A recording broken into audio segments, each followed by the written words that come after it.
Selamat pagi, selamat datang sahabat budaya. Di ruang kelas kali ini saya ingin berdiskusi tentang penentuan dan pengembangan tema pada fase fondasi kurikulum merdeka. Jadi pada saat sekarang ini bagi sekolah pada jenjang tersebut ada dua aktivitas dan dua tema yang berbeda. Yang pertama adalah tema yang berkaitan dengan proyek penguatan profil pelajar Pancasila. Ada 4 tema yaitu Aku Sayang Bumi, Aku Cinta Indonesia, kita semua bersaudara, imajinasi dan kreativitasku.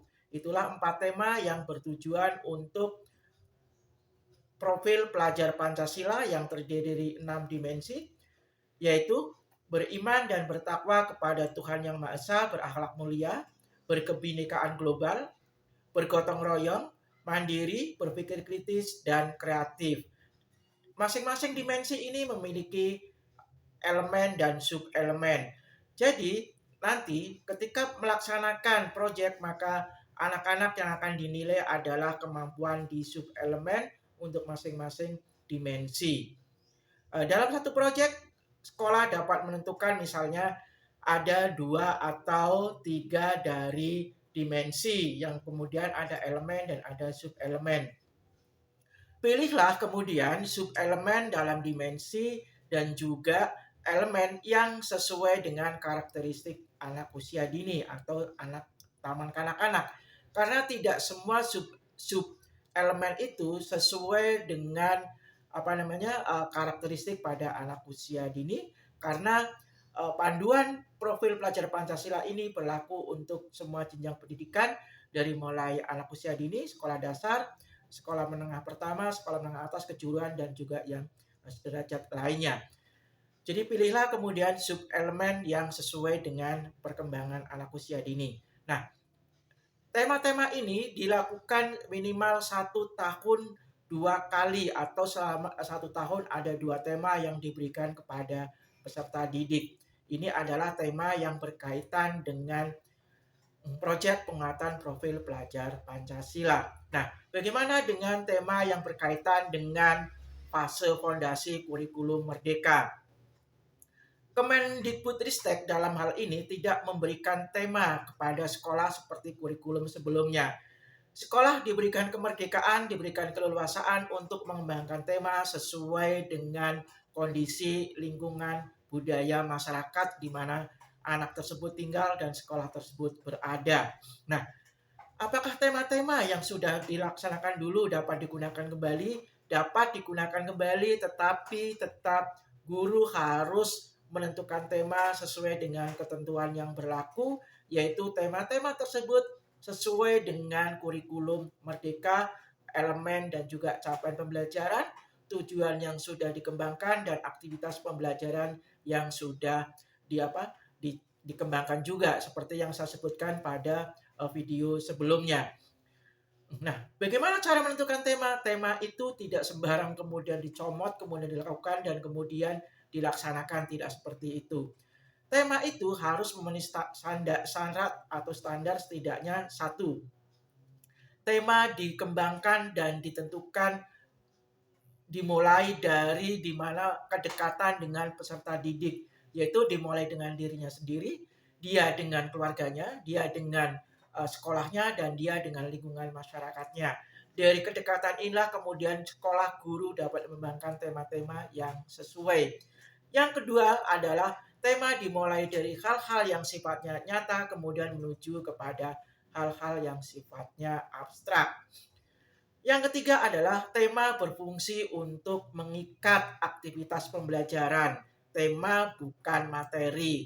Jadi tema itu adalah mengikat aktivitas, yaitu mengikat elemen, mengikat tujuan, mengikat materi dalam satu aktivitas pembelajaran untuk mencapai apa? Mencapai kompetensi. Jadi sekolah ketika sudah mengembangkan tadi kemarin yang sudah saya sebutkan sebelumnya, ada kolom elemen, ada kolom capaian pembelajaran, ada kolom tujuan, ada aktivitas, dan ada tema. Nah, sekarang kemudian adalah mengembangkan sebuah kompetensi. Jadi begini, ketika anak-anak itu selama 1 tahun atau 2 semester jati diri apa yang harus dikuasai oleh anak ketika dia sudah menyelesaikan pendidikan pada kelompok B.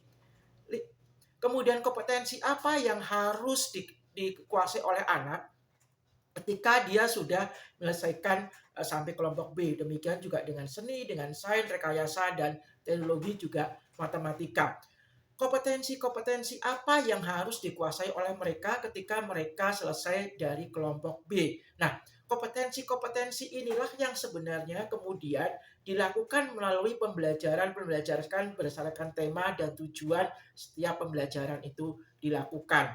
Jadi, kurikulum Merdeka pada fase fondasi tetap mencapai sebuah tujuan berdasarkan kompetensi yang harus dicapai. Jadi aktivitas-aktivitas tujuan-tujuan dikembangkan itu adalah cara bagaimana kompetensi itu kemudian bisa dicapai oleh peserta didik ketika dia sudah menyelesaikan pada satuan pendidikan. Dan ini hal yang sangat penting sekali karena ini berkaitan dengan bagaimana kemudian proses pembelajaran itu dilakukan. Maka kemudian Piaget memberikan bagaimana skema itu dapat dilakukan pada saat proses pembelajaran. Karena kalau kita misalnya melihat skemanya Piaget, yaitu asimilasi, akomodasi, dan juga equilibrium, itu kalau di dalam filsafat ilmu kita mengenalnya dengan premis mayor, premis minor, dan juga akhirnya silogisme. Ini adalah melatih bagaimana cara anak-anak itu melakukan cara berpikir. Apakah dia mau dimulai dari induktif ke deduktif, ataukah dari deduktif ke induktif. Nah, cara berpikir ini adalah merupakan salah satu bentuk kompetensi. Mau di mana itu kan? Apakah ini bentuk kompetensi keseluruhan dari 8 elemen pada fase fondasi kurikulum Merdeka, ataukah ini hanya misalnya hanya untuk sains saja, atau juga misalnya untuk literasi? Karena literasi itu kan bisa mengungkapkan bagaimana cara anak itu berpikir, apakah dia berpikirnya induktif, apakah dia cara berpikirnya dimulai dari deduktif gitu kan. Nah, ini adalah hal-hal yang sangat penting sekali. Jadi kemudian tema itu juga merupakan sebagai pengikat sebuah aktivitas, maka aktivitas yang dilakukan harus holistik dan menyeluruh. Misalnya begini, temanya adalah makanan tradisional, maka kemudian guru dalam mengembangkan modul ajar atau perencanaan pembelajaran mau berapa kali pertemuan dari tema makanan tradisional ini. Maka kemudian guru bisa seperti ini. Oh ya, pertemuan pertama akan mengenalkan kepada anak-anak adalah jenis-jenis makanan tradisional. Kemudian pertemuan kedua akan mengenalkan kepada anak-anak adalah bahan-bahan makanan tradisional. Kemudian pertemuan ketiga mengenalkan kepada anak-anak adalah bagaimana cara mengolah makanan tradisional. Maka pertemuan keempat kemudian bagaimana kemudian cara menyajikan makanan tradisional, dan pertemuan kelima adalah bagaimana cara menikmati atau makan makanan tradisional. Jadi kelima aktivitas ini sebenarnya kemudian harus mencakup aspek ada pengetahuan, ada sikap, dan juga ada keterampilan. Nah, pengetahuan sudah jelas tadi saya jelaskan tadi. Nah, yang sikap apa? Ketika kemudian mereka mencoba menikmati makanan tradisional atau cara makan makanan tradisional. Apakah menggunakan sendok ataukah juga langsung menggunakan dengan tangan? Pada anak-anak tetap sikap ini harus ditanamkan. Kemudian karena ini penting sehingga mereka memiliki sikap bagaimana kemudian dia menghargai, menikmati cara makan yang baik dan benar. Kemudian cara mengolah makanan ini kan juga berkaitan dengan tadi aspek keterampilan yang sebelumnya sudah diketahui, bagaimana cara mengolahnya, apa bahannya, bagaimana cara menyajikannya gitu kan. Nah, ini seperti ini. Ini adalah guru kemudian membuat perencanaan pembelajaran seperti itu. Nah, pertanyaan berikutnya adalah bagaimana ini kemudian dilakukan satu aktivitas. Nah, ini kemudian kan ini sebenarnya kan sebuah puzzle ya, antara mengenalkan tadi jenis makanan tradisional sampai kemudian menikmati. Ini adalah puzzle. Kemudian setelah kita kumpulkan, itu kan pasti di sana nanti ada aktivitas yang berkaitan dengan keterampilan motorik halus, keterampilan motorik kasar, kemudian ada berkaitan dengan kemampuan literasi, ada kemampuan dengan matematika misalnya. Oh, ini 1 ons, ini ya nggak jangan dibilang 1 ons, misalnya oh ini eee, bahannya itu apa namanya, 2 gelas, langsung dituangkan 2 gelas, kemudian ini telurnya ada 3 biji. Nah, anak-anak kan juga mengenal tentang konsep matematika seperti itu, kemudian dicampurkan gitu kan. Kemudian anak-anak itu misalnya membuat kue, kemudian membuat apa, olenan gitu ya dengan menggunakan tangan. Ini kan juga berkaitan dengan kemampuan keterampilan motorik halus, keterampilan motorik kasar gitu. Misalnya kemudian anak-anak apa namanya, tadi apa namanya, melipat, daun atau melipat serbet atau melipat apapun yang untuk, penyajian makanan, kemudian dia menikmati makanan. Nah, ini semua harus dirancang secara baik dan benar, secara holistik ketika guru mengembangkan modul ajar atau perencanaan pembelajaran.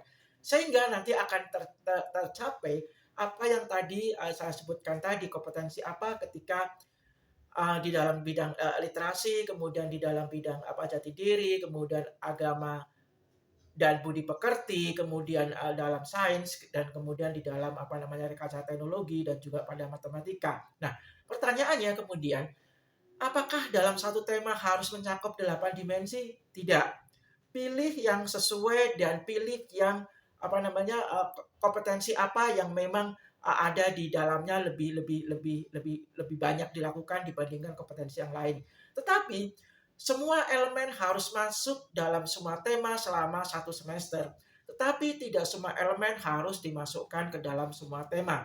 Misalnya gini, tema makanan tradisional hanya memasukkan misalnya 4 elemen, yaitu misalnya apa, jati diri, kemudian apa namanya, literasi, kemudian sains, dan kemudian matematika. Tetapi kemudian dia tidak ada seni dan tidak ada rekayasa dan juga tidak ada apa namanya teknologi. Misalnya hanya 4 itu. Tetapi kemudian pada tema yang lain yang tidak masuk ini harus kemudian dimasukkan. Jadi semua semua tema itu akhirnya blended jadi satu selama satu pembelajaran, selama satu semester. Ya semua diberikan. Tapi pertanyaan berikutnya, apakah boleh memasukkan semua elemen ke dalam satu aktivitas pembelajaran? Boleh. Tetapi kemudian menjadi pertanyaan adalah tidak fokus guru dalam mengembangkan kompetensi sesuai dengan elemen tersebut. Jadi lebih baik dipisah-pisah elemen tersebut untuk setiap tema yang berbeda, tetapi kemudian anak-anak lebih fokus, lebih eksploratif, guru juga lebih fokus, lebih eksploratif untuk mengembangkan kompetensi sesuai dengan elemen yang sudah ditentukan pada setiap tema tersebut. Nah, inilah pembelajaran-pembelajaran yang sangat penting sekali, sangat-sangat holistik dalam uh, fase fondasi. Kenapa disebut fase fondasi? Karena ini harus kuat ya. Maka kemudian di sana ada 8 elemen yang sebenarnya kalau di fase ya A, B, dan C itu kan itu bagian-bagian dari mata pelajaran. Misalnya sains ya bagian pelajaran IPA misalnya dan IPAS gitu kan pada jenjang pada fase A, fase B dan juga fase E gitu kan.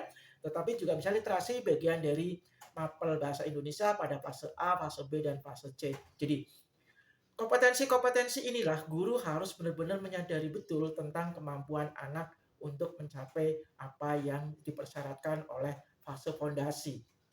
Kalau fase fondasinya lemah, bangunan itu tetap pasti akan ambruk. Maka sangat penting sekali pengetahuan guru tentang bagaimana kemudian mengembangkan cara berpikir anak baik secara deduktif maupun secara induktif. Ini penting sekali sehingga fase fondasi benar-benar fondasi yang kuat, bukan fondasi yang lemah karena dia akan apa? Akan menopang bangunan sebuah rumah pengetahuan yang sangat kokoh juga. Kalau fondasinya lemah, pasti akan ambruk gitu. Bangunan pengetahuan yang kemudian dibangun pada tahapan berikutnya itu pada jenjang fase A, fase B maupun fase C dan fase-fase berikutnya. Nah, inilah tugas berat seorang seorang guru anak usia dini ya, maka pengetahuan, kemudian kemampuan membaca, kemampuan untuk sharing, kemampuan untuk selalu belajar, itu penting sekali dilakukan oleh guru-guru, teman-teman, sahabat yang mengajar pada jenjang anak usia dini, karena ini adalah fase fondasi meletakkan dasar cara berpikir yang sangat kuat sehingga bangunan pengetahuan pada berikutnya, bangunan sikap pada berikutnya, bangunan keterampilan pada berikutnya akan kokoh berdiri walaupun ditiup oleh tiupan angin kencang dari segala penjuru bangsa-bangsa di dunia yang menerpanya. Demikian sahabat-sahabat guru-guru yang mengajar di anak usia dini, semoga penjelasan ini bermanfaat dan kita akan bertemu kembali pada penjelasan-penjelasan lain, tetap masih pada fase fondasi. Terima kasih.